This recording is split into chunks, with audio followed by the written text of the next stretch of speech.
আসসালামু আলাইকুম। ওয়ালাইকুম সালাম। কি ব্যাপার, কিছু বলছেন না যে? আমি কি আপনাকে বউ হিসেবে মানি নাকি আপনার সাথে কথা বলতে যাব? বউ হিসাবে মানেন না, তাহলে কি গার্লফ্রেন্ড হিসাবে মানেন? দেখেন, এমনি থেকে আমার মেজাজ অনেক গরম হয়ে আছে, আমার সাথে ফান করবেন না একদম। আচ্ছা শুনেন, ঝগড়া করার জন্য তো সারা জীবন পড়েই আছে। আজকের এই পবিত্র দিনে ঝগড়া করতে হয় না, এতে করে আল্লাহ তাআলা অসন্তুষ্ট হন। আমার আব্বা আম্মা আপনার সাথে আমাকে বিয়ে দেওয়াতে যে আমি অসন্তুষ্ট হয়ে আছি, সে খেয়াল আপনার আছে? জি আছে। তাহলে বক বক না করে চুপ করে বসে থাকুন। আচ্ছা ঠিক আছে, বকবক করব, কিন্তু তার আগে চলেন দুজন মিলে নামাজ পড়ে নিই। নামাজ? এত রাতে আবার কিসের নামাজ? বাসর ঘরে 2 রাকাত নফল নামাজ দুইজনে একসাথে আদায় করতে হয়। দেখেন, আমি সব নামাজ পড়তে পারবো না, সারাদিন অনেক ধকল গেছে, আমি ক্লান্ত, আমি এখন ঘুমাবো। ক্লান্ত বললে হবে না তো। বিরক্ত করলে কিন্তু এখন খুব খারাপ হবে। বিরক্ত করছি না, শুধু দুজন মিলে একসাথে নামাজটা আদায় করতে যাচ্ছি, প্লিজ চলুন না। আপনাকে না বললাম আমি পারবো না? আপনার পড়তে হলে আপনি পড়েন, আমি ঘুমাবো। শুনুন, আপনি কিন্তু নামাজ না পড়লে আপনাকে কিন্তু মেঝেতে শুতে হবে। কি কি বলছেন এসব? আমার রুম, আমার খাট, আমার বিয়ে, আর আমাকে বলছেন মেঝেতে গিয়ে শুইতে? হ্যাঁ, আপনি যদি নামাজ না পড়েন তাহলে আপনাকে মাটিতে শুতে হবে। এবার আপনিই ভেবে দেখুন, আপনি নিচে ঘুমাবেন নাকি উপরে ঘুমাবেন। একসাথে নামাজটা আদায় করলে কিন্তু খাটে ঘুমানোর সুবর্ণ সুযোগটা পেয়ে যাবেন। ভেবে দেখুন, ততক্ষণে আমি উজুটা করে আসি।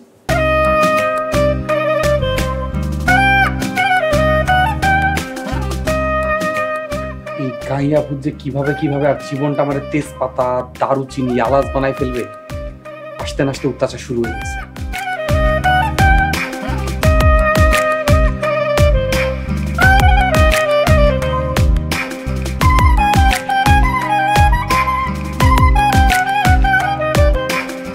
কি হলো, কি সিদ্ধান্ত নিলেন? হ্যাঁ, কি ভাবলেন আমাকে জানান। কোন বিষয়? ওই যে আপনি কি সুযোগ নেবেন নাকি সুযোগ হাতছাড়া করবেন, ওই বিষয়ে। হ্যাঁ নেব। জি না মানে আমি উজুটা করে আসি। আলহামদুলিল্লাহ।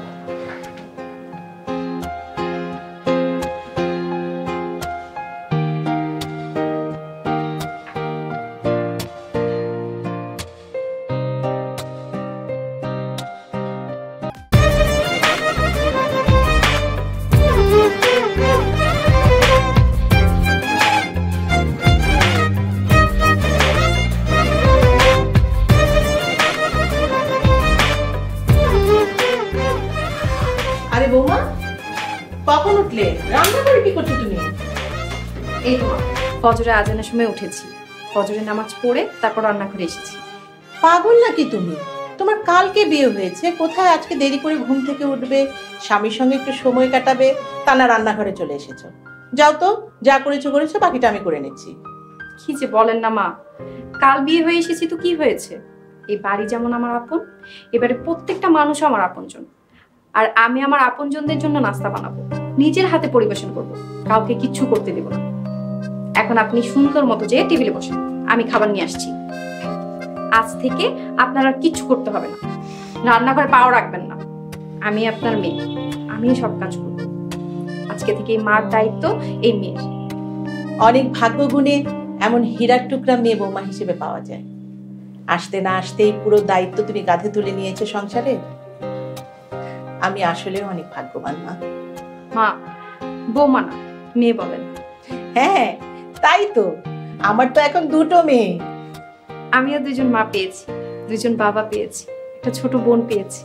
সুখে থাকো মা, আজীবন আমার সংসারটাকে আর আমার ছেলেকে তুমি আগলে রেখো।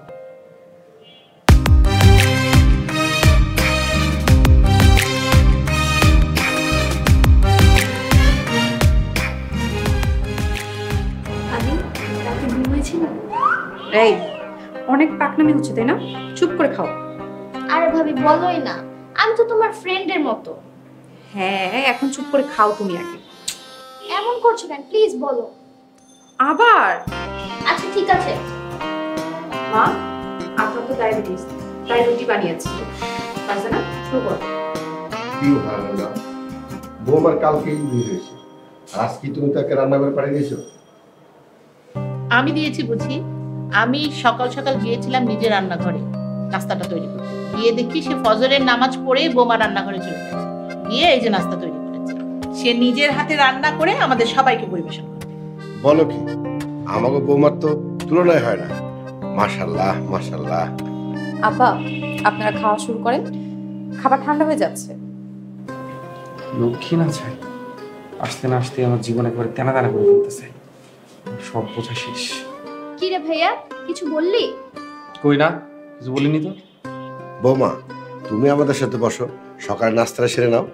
বাবা, আপনারা খেয়ে নিন, আমি একটু পরেই খাবো।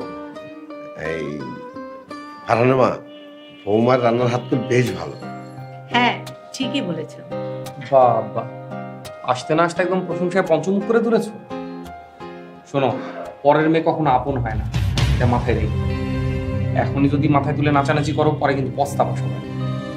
চুপ কর, তুই কার সম্বন্ধে কি কথা বলছিস একটু ভেবে চিন্তে কথা বলিস, ঠিক আছে? আর একবার যদি এই সম্বন্ধে কথা বলিস, থাপড়ে তোর দাঁত সব ফেলে দেবে। হোয়াট ইজ দিস আব্বা? একটা বাইরের মেয়ের জন্য তুমি আমার সাথে এরকম ব্যবহার করতেছো? আর একবার তুই বলে দেখ ও বাইরের মেয়ে, তাহলে তোর খবর আছে। বাইরের মেয়েকে বাইরের মেয়ে বলবো না তো কি বলবো? ও বাইরের মেয়ে না, ও এই ঘরের মেয়ে, আমার মেয়ে। দেখ, আমি খাবোই না। তোমাদের আদরের মেয়ে, আদরের বৌমাকে নিয়ে তোমরা খাও। আহা, খেয়ে যা। খাবারটা শেষ করে যান।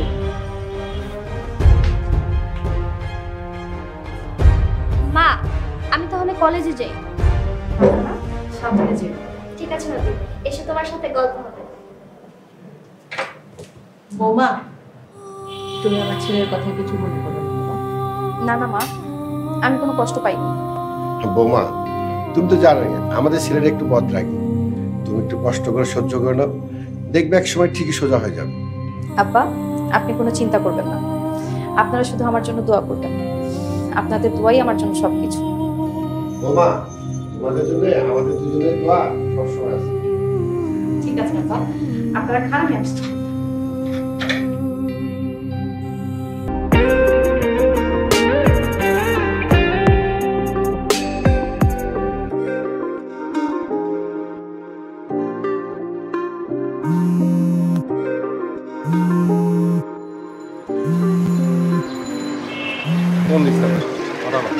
হ্যালো, কোথায় আছেন?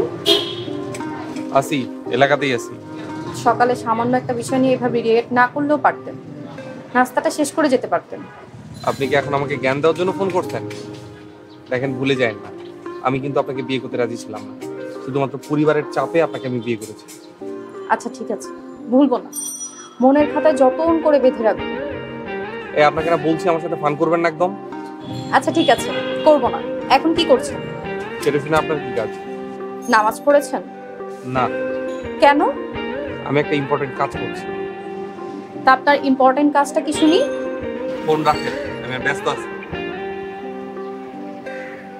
চলো, ভালোটা খারাপ করে।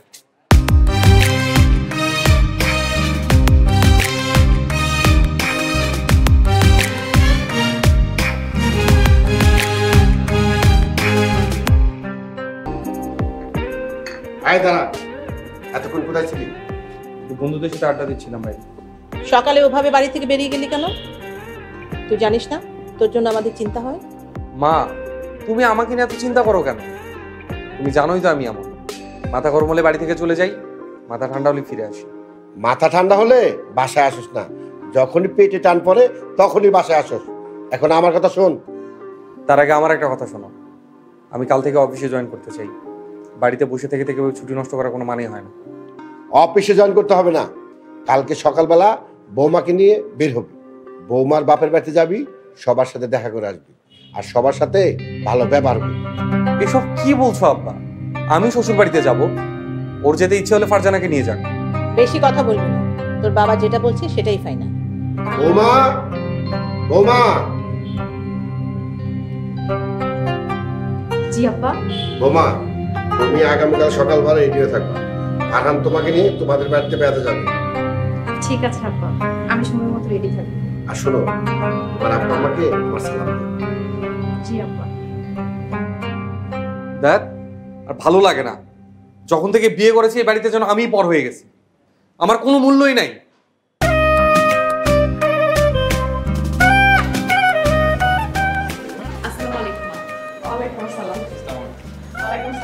দেখেন কারা এসছে।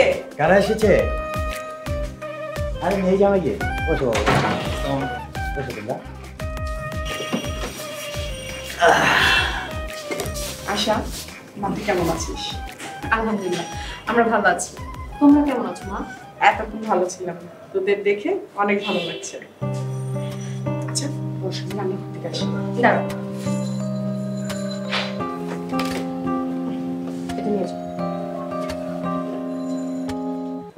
বাবা, আব্বা তোমাকে সালাম জানিয়েছে। ওয়ালাইকুম আসসালাম। তোর শ্বশুর কেমন আছে? আলহামদুলিল্লাহ, ভালো আছে। আপু তুমি আসছো? তুমি জানো তোমাকে আমি কত মিস করেছি। সত্যি আমাকে খুব মিস করেছিস? খুব খুব খুব মিস করেছি। তা তুমি কেমন আছো শালাবাবু? একটুও ভালো নেই। সে কি, কেন? আপনি আমার আপুকে আমার কাছ থেকে নিয়ে চলে গেছেন কেন? আপনি জানেন আপু আমার কাছে কত স্পেশাল আর কত প্রিয় একজন মানুষ। আগে আপুর সাথে আমি কত মজা করতাম। আপু সবকিছু খেলে আমার সাথে শেয়ার করে খেত, আমিও আপুর সাথে শেয়ার করে খেতাম। এখন আমাকে কেউ আর আদর করে না, কেউ কেয়ার করে না। আপুর কেয়ারও আমি পাই না। এই নেন আপনার চা। বাবা নাস্তা করো। তাহলে তোমার আপুকে তুমি এখানে রেখে দাও। তা তো আর হয় না বাবা, আসলে মাত্রই তো বিয়ে হয়েছে, তাই আমাদের একটু খারাপ লাগে। মনে হয় বুকের ভিতরটা খালি হয়ে গেছে, তাই হয়তো আনিস এই কথাগুলো বলেছে। তুমি ওর কথায় কিছু মনে করো না বাবা, কয়েকদিন গেলে এমনি সব ঠিক হয়ে যাবে। না না, আমি কিছু মনে করিনি। তোমরা অবশ্যই গল্প করো, আমি বাজার করে নিয়ে আসি। আজকে মেয়ে জামাইকে নিয়ে গল্প করতে করতে দুপুরের খাবার খাবো। আমার কি যে আনন্দ লাগছে। আপনি তাড়াতাড়ি বাজারে যান, বাজার করে নিয়ে আসলে আমি রান্না করবো। দেরি হলে আবার ভালো কিছু পাবেন না। হ্যাঁ এক্ষুনি যাচ্ছি। কই বাজারে ব্যাগটা দাও। আসেন, আপনি আমার সাথে আসেন। দুলা ভাই চলেন আমরা লুডো খেলি। লুডো খেলবা? আচ্ছা ঠিক আছে, নিয়ে আসো, দেখি কেমন লুডো খেলবো। আচ্ছা বসেন, আমি নিয়ে আসতেছি। আচ্ছা, তখন আপনি আব্বাকে কিভাবে সালাম দিলেন? সালাম আলাইকুম। ওটা এভাবে হবে না, সালাম, আসসালামু আলাইকুম। আপনি যদি সালাম শুদ্ধ ভাষায় না দেন, তাহলে আপনার ওপর শান্তি বর্ষিত হোক সেটা না হয়ে অন্য অর্থ হয়ে যাবে। বুঝেছেন মশাই?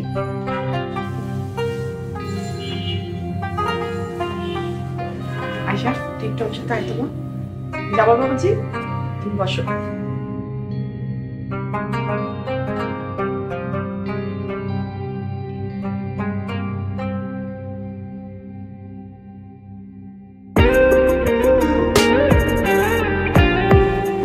এলাম দুলা ভাই সব।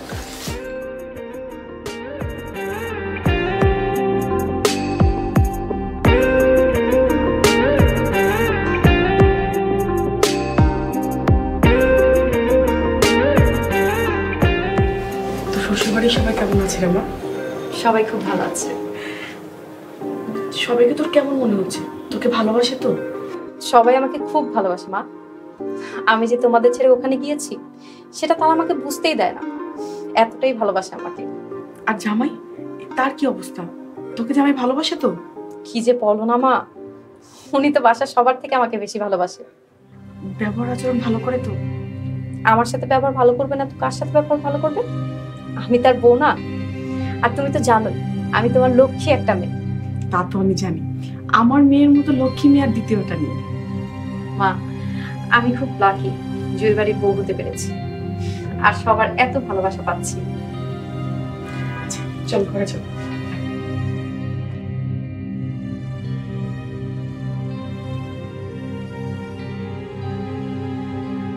আমি এত খারাপ ব্যবহার করার পরেও কত হাসি মুখে বলে দিল জামাই ভালোবাসে। মেয়েরা তো অদ্ভুত হতে পারে কিভাবে।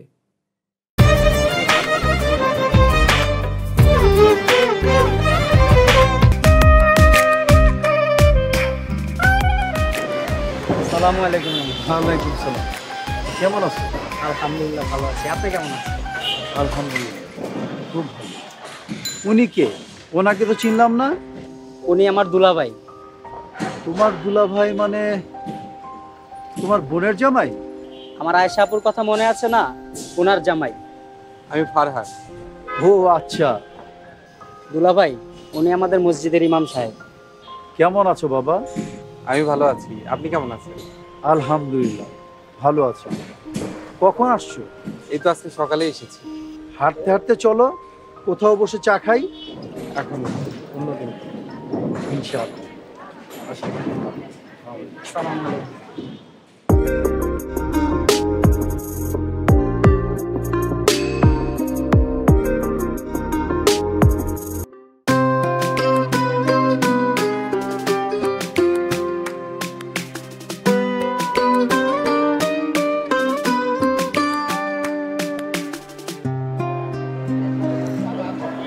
আয়েশা তো ছোটবেলা থেকে খুব ভালো ছিল, শ্বশুরবাড়ি তো নিশ্চয়ই খুব ভালো। আসলে সত্যি কথা বলতে কি, আমি এখন আয়েশাকে আপন করে নিতে পারি না। কেন, কোনো সমস্যা হয়েছে নাকি? আমার ধারণা পরের বাড়ির মেয়ে কখনো আপন হয় না। আর এই যে আমাকে জোর করে মসজিদে পাঠায়, নামাজের কথা বলে, আমার সব ভালো লাগে না। নিজে পড়ছে পড়ুক, আমাকে কেন বলে? এই জন্য আমার মাথা গরম হয়ে থাকে। আমি কাছে টেনে নিতে পারি না। এত বকি, এত খারাপ ব্যবহার করি, তারপরে সহ্য হয় না। আপনারা কয় ভাই বোন? আমি আর আমার এক ছোট বোন আছে। দেখেন, মা বাবা যখন মেয়েদের বিয়ে দেয় তখন মা বাবার মনটা যে কেমন লাগে শুধু মা বাবাই জানে। এরপর মা বাবা যখন দেখে তার মেয়ে সুখে নেই, জামাই কষ্টে রেখেছে, তখন মা বাবার যে কেমন লাগে সেটা বলে বোঝানো যাবে না। তখন তারা ভাবে জামাই মেয়েটাকে কাঁদাচ্ছে, সেটা কখনোই তারা মেনে নিতে পারে না। আচ্ছা, আপনারও তো একটা বোন আছে, আপনার বোনটাকে যার হাতে তুলে দেবেন, সেও যদি আপনার বোনটাকে এভাবে কষ্টে রাখে, আপনি কি সইতে পারবেন? আমি ওকে মেরেই ফেলি। এমনি সবার মেয়ে, সবার বোন মা বাবার কাছে এমনি আদরে। আর যে বললেন সবসময় নামাজের কথা বলে, মসজিদে পাঠায়, এটা করে যেন আপনারা দুজন জান্নাতে একসাথে যেতে পারেন। আপনাকে কতটা ভালোবাসে, আপনাকে জান্নাতে পাবে না তা তো হতে পারে না। তাই আপনি রাগারাগি করার পরেও আপনাকে সঠিক পথে আনার জন্যই এমনি করে। এখন চিন্তা করুন সে আপনাকে মন থেকে কতটুকু ভালোবাসে। ও তাহলে আমার ভালোর জন্যই এমন করে।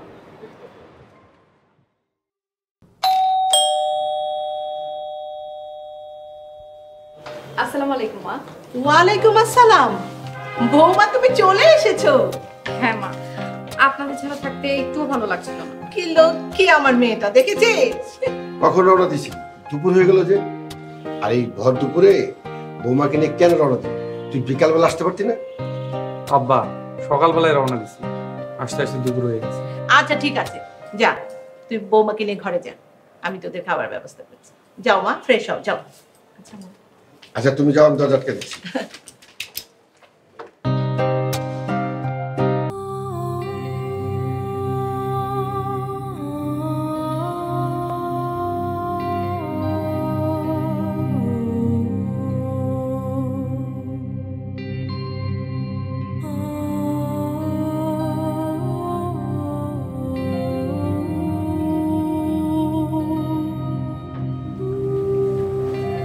আচ্ছা শোনো,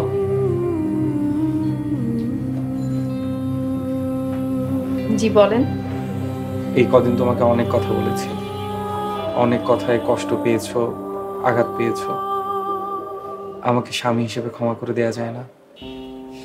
আপনি যে আপনার ভুল বুঝতে পেরেছেন সেটাই আমার জন্য সৌভাগ্যের। কিন্তু কি যেন বললেন আমাকে? কি বললাম? নতুন কিছু। ও সেটা, আপনি থেকে এক ধাপ এগিয়ে তুমিতে গেলাম। ওমা, লজ্জা পাচ্ছ কেন? জানি না।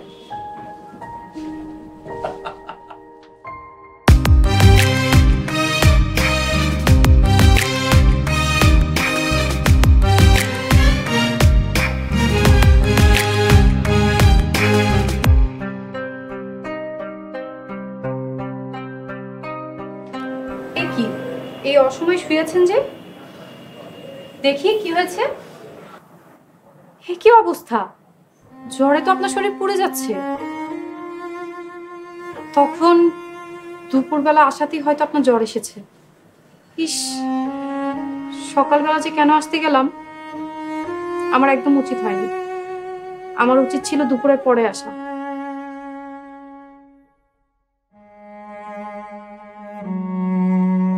কোথায় যাচ্ছ? আমার পাশে বসো। কোথাও যাচ্ছি না, নামাজের সময় হয়ে গেছে। আব্বাকে উজুর পানিটা দিয়ে আসি। তা ঠিক আছে, কিন্তু আমার তো জ্বর। আমি এখন কিভাবে নামাজ পড়বো?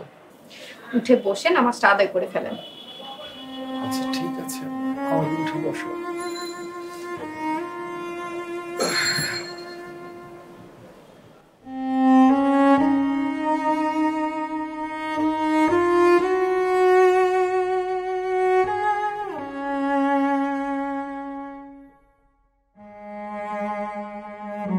এই যে উঠেন। আর একটু ঘুমাই। উঠেন না, একটা জরুরি কথা আছে। কি বলো, শুনছি। এভাবে তো বলা যাবে না, উঠে বসতে হবে, তারপর আমার কথা মনোযোগ সহকারে শুনতে হবে। শুনবো, পরে শুনবো। তুমি যাও, তোমার কাজ করো, আমি ততক্ষণ একটু ঘুমাই। উঠেন না, এখনই বলতে হবে, পরে না হয় কিন্তু বলবো না।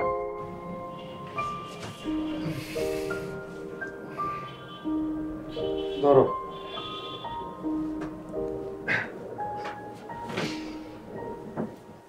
এবার বলো।